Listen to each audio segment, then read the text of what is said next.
અત્યારે મેં ઓહિયાળી થઈ ગઈ છું. તો ગાઈસ મેં જેવું સાફ કરે તેવું બગડે બહેરે જેવું સાફ કરે તો કોઈને પણ બહુ ખંજવાળતું હોય આપણે વિલવેલા જતા ને હાથ પગ ધોતા. આ શાક કાપે એક નંબર કમ્પ્લીટ બની ગયું છે, બહુ જોરદાર લાગતું છે. Hello guys, welcome back to my YouTube blog. કેમ છે યુટ્યુબ ફેમિલી? આઈ હોપ તમે લોકો મસ્ત જશો. મેં આજે કામ કરવાની છું તે તમને લોકોને બતાવવાની છું. તે પણ આ બધું ઘાસ ફૂસ છે ને આ બધું તે ઉખડવાનું છે, કેમ કે ઘઉં નહીં રાખવાનો, અગાડી બી છે તે બી સાફ કરવાનું છે. એટલું બધું કામ છે. ચાલો આપણે કટરાને તમને લોકોને બતાવું છું. બરાબર, મારી સાથે છે એક ટીલિયાનો પોયરો, બીજો ટીલિયાનો પોયરો અહીંયા છે, આ રહ્યો. તમે લોકો 3 જણ છે ને કામ એક જણ જ કરવાનું છે, બરાબર. તો ગાઈસ બધું પડલેલું જ છે ને એટલે બહુ વાર નહીં લાગવું કરતા, એમ જ ઉખલાઈ જાય.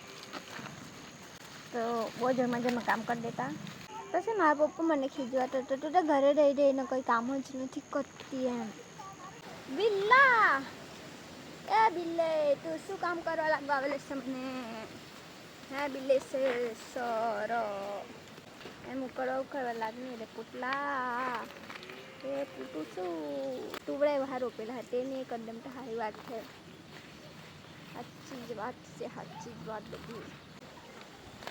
ये गाइस जो काम करो एक દિવસ તો ગાઈસ થોડુંક કામ કરીને થાકી જાઉં. મેં તો એવી છું, મેં બહુ વખતથી કામ નથી કર્યું, કેમ કે પહેલાં બહેણા રહેતા હતા ત્યારે કરતી હતી, પણ અત્યારે તો નથી કરતી. મેં ઘરનું જ કામ કરું છું, ખાલી બહારનું પણ નથી કરતી.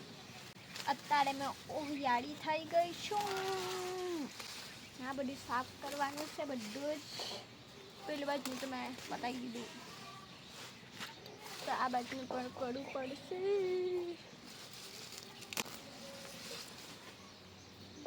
બહુ ખાસ કરે હે મને, બહુ જ ખાસ કરે હે આંગળામાં. તેમાં તો કોઈ કામ કરાય ના, એમને ખજર હલાવી ગયું.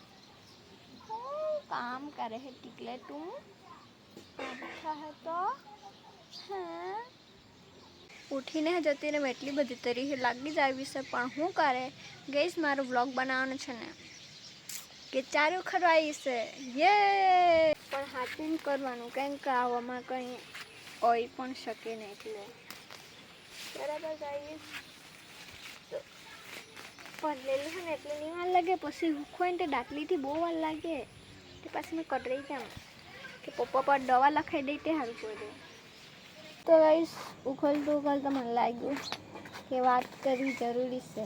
અમે લોકોને ત્યાં મેં કે આવી બેસીન બી છે ને કામ કરાય. જો મને એકલું ને મને કંપનીમાં જોઈએ એમ બચું. ઓ મ્યાવલા હે, ઓ મ્યાવલા અહીંયા આવજે બચ્ચા. ટીલ્લા ટીલ્લા પિલ્લા આવ્યો. એ મ્યાવલા ઇધર આવ ને બચ્ચું, તો હું બ્લોગ બનાવવા જવાનું છે. હા સાલી પીતો પાછી આવજે મેં આટી એ બીજાઈ પોલી મેં આમલે હાઈ કર દે. હાઈ ગાઈસ, અમે લોકો કામ કરતા છીએ એમ કે આટલી સ્પીડમાં કામ કરો ને તો બધું થઈ જાય તો એમાં રહી જાય. તો ગાઈસ મેં જેવું સાફ કરે તેવું બગડે બહેરે જેવું સાફ કરે તો કોઈને પણ બહુ ખંજવાળતું હોય આપણે વિલવેલા જતા ને હાથ પગ ધોતા. એટલું રાહી ખંજવાળતું હોય ને સાલું તો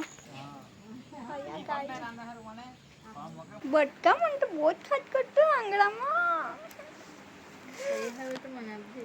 પૈસા કાઠી આવવાના એ જ નહીં આવે અહીંયા હઠેરીમાં ખંજવાય ત્યારે પૈસા આવે. એ બધું એક જ કહેવાય. હા એક જ કહેવાય. આમાં લખતી હે English. What are you saying doing એનો અર્થ સમજા મને. What are you doing sewing.